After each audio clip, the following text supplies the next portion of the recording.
today I'm reviewing the Supergoop Mineral Sheer Screen SPF 30. And really quick, I just want to say, purchase these products with my own money. I'll never waste your time with sponsored ads or videos, so if you want to help support the channel, check out nobsbeauty.com, join my Patreon community, or click on the links below.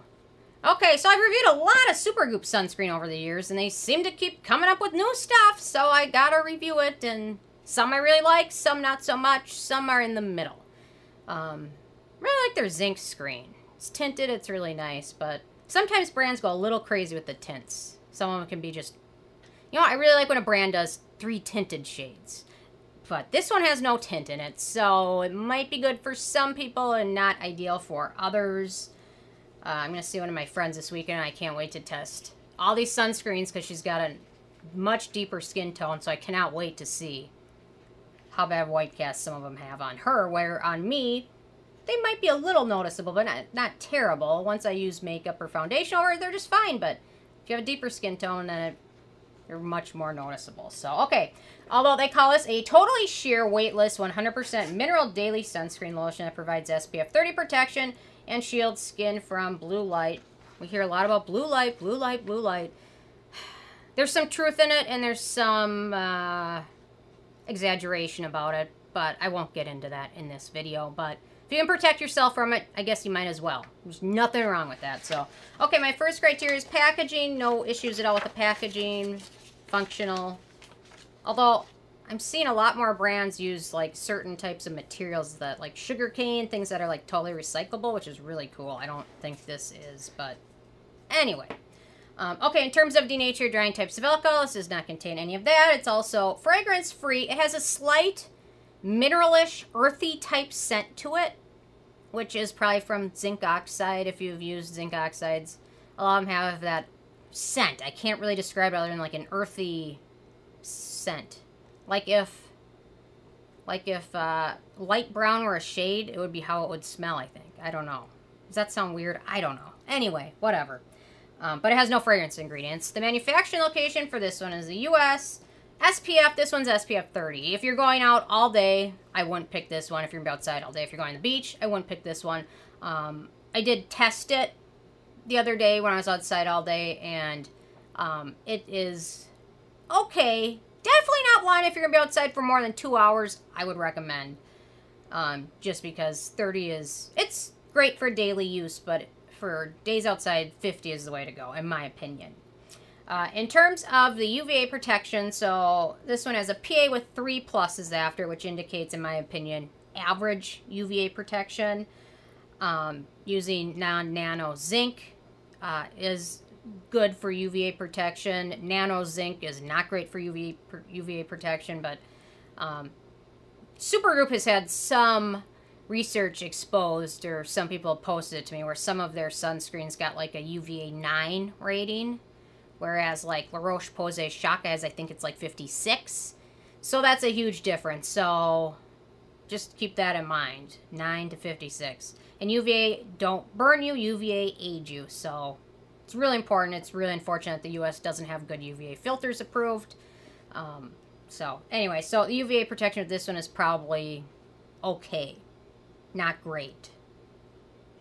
Okay, in terms of the filters used, so I kind of touched on it. This one has 17.5% zinc oxide, which is a UVA UVB filter. A really great, effective filter. Can be used in a lot of different formulas, except for with avobenzone, which degrades when it's used at the same time with zinc oxide.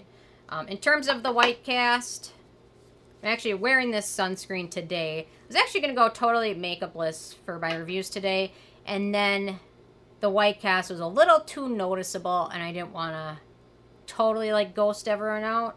That's kind of funny. I'm going to ghost everyone out. But I'm pretty pale, so it's not necessarily as noticeable, and I still don't quite get how they can call this a sheer screen. I mean, it's certainly more sheer than a lot of zinc sunscreens, but it still has a noticeable white cast.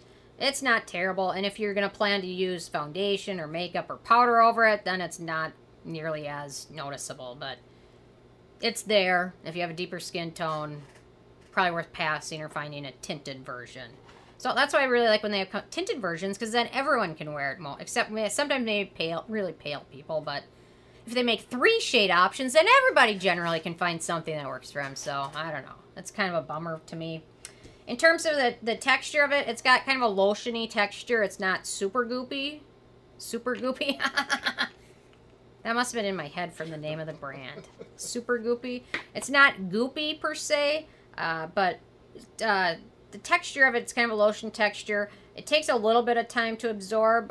Once it sets, it kind of sets to a slightly radiant finish, but it's kind of sticky in my opinion. I found to be just a little on the sticky side, which I don't love when a sunscreen feels sticky. And then you're wearing it, then the wind blows and your hair sticks all over your face. I went through all this a few days ago, as you can tell. I'm really reliving it.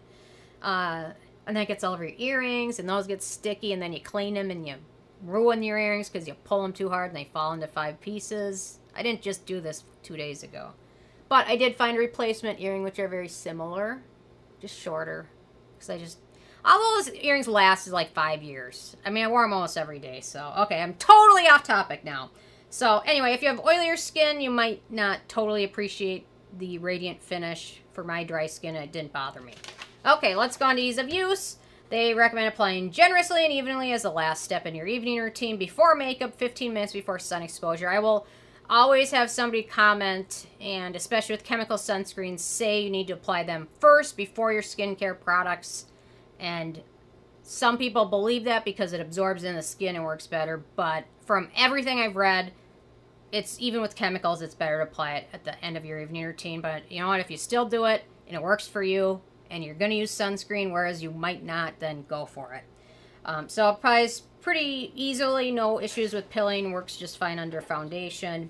Reapplication, this one is not the most enjoyable. It ends up looking a little streaky and more greasy and more sticky, so reapplication, this is not very fun.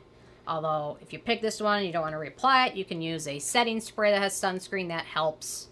A powder sunscreen, those have some efficacy, but not nearly, in my opinion, what they claim with a lot of these powder sunscreens. SPF 50 from a powder is not going to happen unless you look chalky. So, I don't even think it's possible even then. But anyway, unless you use like the entire powder within one setting. So, okay, in terms of antioxidants and beneficial ingredients, we've got Squalane, antioxidant, hydrating, skin identical ingredient. We've got lecithin, good emollient. We've got aloe juice, which is soothing and hydrating for skin. We've got this Lepidoptera capitata leaf extract, which is an anti-pollution, antioxidant, and also helps absorb blue light. And then finally, because it has to be in every single product, sodium hyaluronate is in there. In terms of acnegenic ingredients with this one, we've got a few, not a ton, but we've got Squalane, Cetearyl alcohol, and Glyceryl stearate, so a few and not fungal acne friendly. In terms of amyl testing, Supergoop is vegan and cruelty-free, so that's always a nice bonus. In terms of performance, it's a fine sunscreen on a day-to-day basis. Not one I would choose for an entire day outside. It's interesting. At the end of the day, my skin looks a little greasy with this one, but it also feels dry. It's an interesting thing. It looks greasy, but it feels dry and tight. So zinc oxide can be drying, so mineral sunscreens for people with very dry skin, you need to look for a lot of hydrating ingredients to balance out the drying effect of the zinc oxide. Not my favorite sunscreen that I've tried, not my favorite to use. It's okay. It didn't irritate my eyes, so that was one bonus, but I don't know. It just wasn't my favorite. Supergoop's done better, in my opinion. So then in terms of the price, so this is a full-size 1.5 ounces, 45 milliliters, $38 makes it, in my opinion, a pretty pricey sunscreen when the bottle is not super large. So with a 15 being a perfect score, I give this one 11. It's a nice sunscreen. It'll work better for some than others. Not my favorite, considering I've tried a lot, but some people might absolutely love it. Nothing wrong with that. Just on a day you're going to be outside all day, go with something a little bit stronger. So anyway, 11 out of 15, those are my thoughts. I'm interested if you guys have a chance to try this one out and what your thoughts are, so definitely leave a comment. I love hearing from you, and stay tuned for more tomorrow. Thank you so much, guys.